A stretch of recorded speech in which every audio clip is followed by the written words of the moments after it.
بسم اللہ الرحمن الرحیم۔ اللہم صلی علی سیدنا و مولانا محمد النبی الامی وآلہ و صحابہ بارک وسلم صلاۃ و سلام علیک یا رسول اللہ صلی اللہ علیہ وسلم۔ سوانح حیات شمس قمر غوث بنگالہ پارٹ بائی پارٹ ڈال رہا ہوں، دیکھیے، دکھائی، لائک کے ساتھ شیئر کیجیے اور سرکار کے چاہنے محبت کرنے والوں میں پھیلائیے۔ اللہم صلی علی سیدنا و مولانا محمد النبی الامی وآلہ و صحابہ بارک وسلم صلاۃ و سلام علیہ۔ فروری میں عرس ہے، عرس کی تفصیلات دیکھ لیجیے۔ عرس کی تفصیلات، اللہم صلی علی سیدنا و مولانا محمد النبی الامی وآلہ و صحابہ بارک وسلم صلاۃ و سلام علیک یا رسول اللہ صلی اللہ علیہ وسلم۔ یا اللہ، اللہم صلی علی سیدنا و مولانا محمد النبی الامی وآلہ و صحابہ بارک وسلم صلاۃ و سلام علیہ۔ نیپال کا سفر۔ خلافت و رسم سجادگی سے قبل قمر العارفین کی زندگی کا اکثر حصہ سیر و سیاست میں گزرا، لیکن سجادگی کے بعد پاجولان بن کے رہ گئے۔ اگر کہیں سفر بھی فرمایا تو انتہائی مجبوری یا ضرورت کے تحت، یا پھر حلقہ بغوث کی دلجوئی اور اسلام کی صداقت کے پیش نظر۔ طبیعت چونکہ سیاحت پسند تھی، اس لیے غوث تنہائی میں بیٹھنا آپ کے لیے ریاضت سے کم نہیں تھا۔ آپ نے نیپال کا دوبارہ سفر فرمایا، مگر اس کا اصل مقصد متصلین کے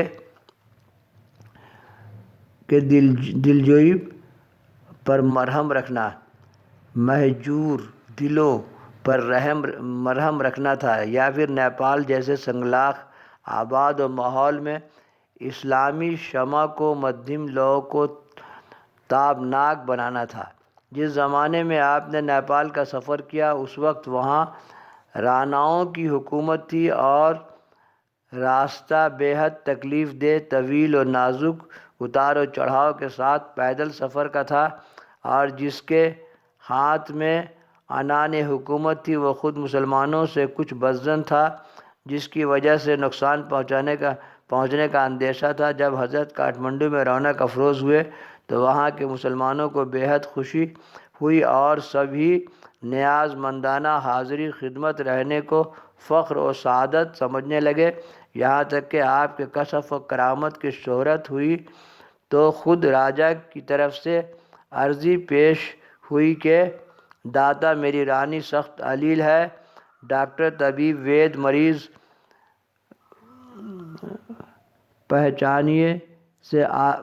مرض پہچاننے سے عاجز ہیں، اس کی اللہم صلی علی سیدنا و مولانا محمد النبی الامی وآلہ و صحابہ بارک وسلم صلاۃ و سلام علیہ رسول اللہ۔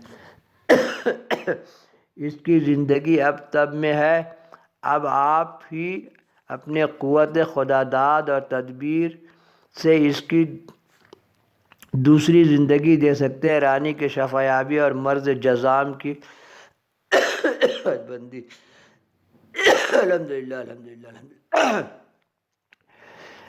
راجہ نیپال کی عرضی پر آپ نے غور و فکر فرمانے کے بعد ارشاد فرمایا، رانی کا حمل خراب ہو گیا ہے، اگر اس کی زندگی عزیز ہے تو فوراً اسقاط کرایا جائے۔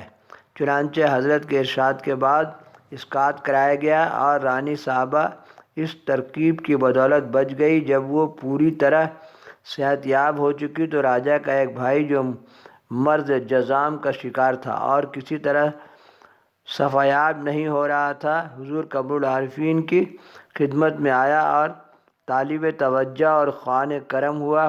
حضرت نے چند شرائط کے ساتھ اسے صحت کی امید دلائی۔ چنانچہ مریض نے حضرت کے حکم کے مطابق پرہیز شروع کر دیا، جس کا اثر یہ ہوا کہ 2 ہی ہفتے میں حالت بہت بدل گئی اور وہ روح بصحت ہونے لگا۔ بدقسمتی سے مریض نے عہد شکنی کرتے ہوئے نامشروع غذا کا استعمال کر لیا، جس کے کھاتے ہی بیماری پلٹ پڑی۔ مریض نے اپنے مرض کے بڑھنے کی شکایت حضرت کی خدمت میں آ کر عرض کی۔ اور بد پرہیزی کو چھپایا۔ حضرت نے فرمایا تہدیدستان قسمت دستان قسمت راچے شوز از رہبر کامل۔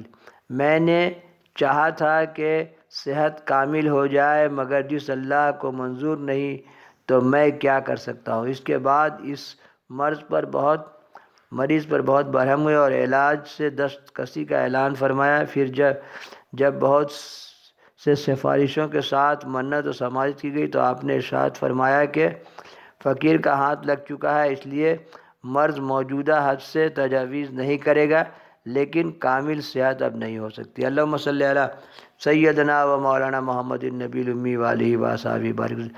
مریض مایوس ہو کر وہاں سے لوٹ گیا اور ساری زندگی اسی حال میں رہا، نہ اس کا مرض بڑھا نہ گھٹا۔